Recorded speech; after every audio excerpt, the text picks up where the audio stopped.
Assalamualaikum warahmatullahi wabarakatuh. Alhamdulillah, wassalatu wassalamu ala rasulillah Muhammadin sallallahu alaihi wasallam wa ala alihi washabihi ajma'in. Saudara-saudara, jumpa kembali di channel Badarus Syamsi. Sebagaimana biasa, kali ini saya ingin menyampaikan satu quote pagi. Jadi kadang-kadang pagi ini memang waktu yang sangat nyaman untuk menyampaikan quote, ya. Baik saudara-saudara, quote kita pagi ini adalah menjaga kelestarian rumah kita.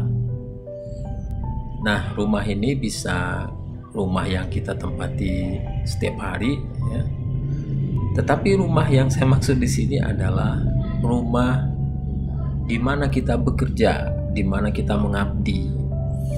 Apakah kita sebagai pegawai negeri yang bekerja di sebuah kantor, atau kita adalah mahasiswa yang sedang studi di sebuah kampus, atau kita adalah dosen yang mengajar di sebuah perguruan tinggi.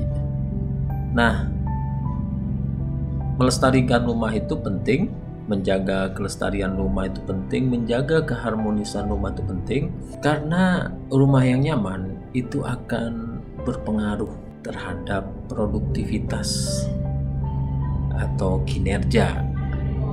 Jadi semua yang ada di dalam rumah itu, kantor yang nyaman, kampus yang nyaman, yayasan yang nyaman, organisasi yang nyaman, harmonis, maka itu akan memberikan oksigen yang cukup bagi seluruh penghuni yang ada di dalamnya. Nah, oleh karena itu, pertama yang harus kita perhatikan adalah bahwa rumah ini milik bersama.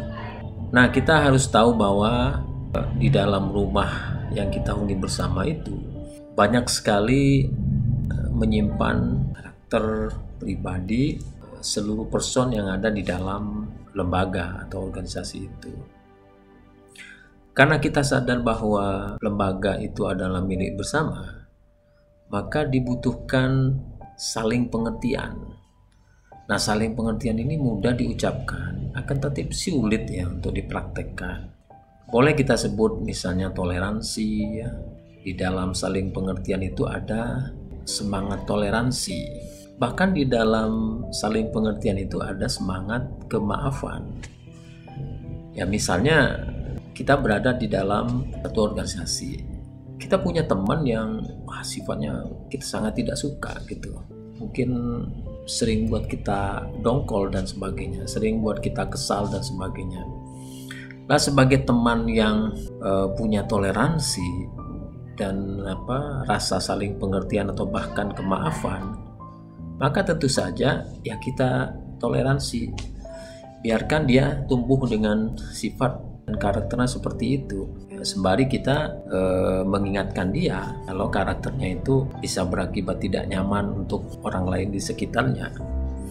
Tetapi kalau karakter-karakter itu masih bisa ditoleransi, ya kita biarkan saja, nantinya dia akan tumbuh berkembang dengan sejalan, maksud saya seiring berjalannya waktu itu akan membuatnya semakin dewasa dan sebagainya. Nah, jadi kebalikan toleransi ini adalah intoleran. Kebalikan pengertian itu adalah ketidakmengertian, dan kebalikan dari kemaafan itu adalah tidak memberi maaf, bahkan benci dan sebagainya. Bayangkan kalau dalam suatu rumah, suatu organisasi, banyak sekali person yang tidak terbuka. Maksud saya tidak toleran terhadap sifat-sifat person yang lain di dalam organisasi tersebut. Padahal sudah pasti, sudah jelas jumlah person itu begitu banyak di dalam sebuah lembaga atau organisasi itu. Maka siapkan diri kita untuk toleran, saling pengertian, atau bahkan kemaafan terhadap person lain di dalam sebuah organisasi. Yang kedua, yang penting saya rasa ada semacam kontrak sosial sebetulnya yang harus kita bangun sebagai penghuni rumah, sebagai penghuni organisasi, penghuni lembaga, sebagai penghuni kampus, sebagai penghuni yayasan dan sebagainya. Kontrak sosial yang saya maksud adalah kita sepakat untuk memajukan lembaga ini secara bersama-sama. Dan kita tidak sepakat terhadap upaya-upaya yang dapat mengganggu harmoni yang ada di dalam rumah ini, yang ada di dalam lembaga, yang ada di dalam organisasi, yang ada di dalam kampus, yayasan, dan sebagainya. Karena kalau itu terjadi, maka itu akan berakibat kepada seluruh penghuni rumah yang ada di dalamnya. Anda bayangkan misalnya terhadap rumah yang kita pakai tiap hari. Kalau ada seorang anak kita yang begitu nakal, dan Anda bayangkan misalnya karena perbuatannya, maka perbuatannya itu dapat mengancam anak-anak kita yang lain, bahkan mengancam kita, bahkan mengancam tetangga kita. Tentu kita akan mengingatkan dia. Tetapi selagi anak itu bermain secara wajar, bahkan itu justru menunjukkan kecerdasannya, maka saya rasa sah-sah saja kita toleransi dan justru kita beri ruang dia supaya dia bisa berkembang. Nah, yang penting saudara-saudara, kesepakatan dan ketidaksepakatan itu harus disampaikan secara publik, ya. Jadi harus diketahui oleh semuanya. Kita harus berjanji kepada seluruh person yang ada di dalam sebuah lembaga, apakah itu organisasi, apakah itu yayasan atau perguruan tinggi, bahwa kita akan memajukan lembaga ini dengan bersama-sama, ya. Dalam arti semua hal-hal positif akan ditoleransi untuk mensupport kemajuan lembaga. Tapi sebaliknya, kita katakan secara bersama-sama bahwa kita tidak sepakat dengan upaya-upaya yang sifatnya itu nanti menciptakan disharmoni atau bahkan destruktif.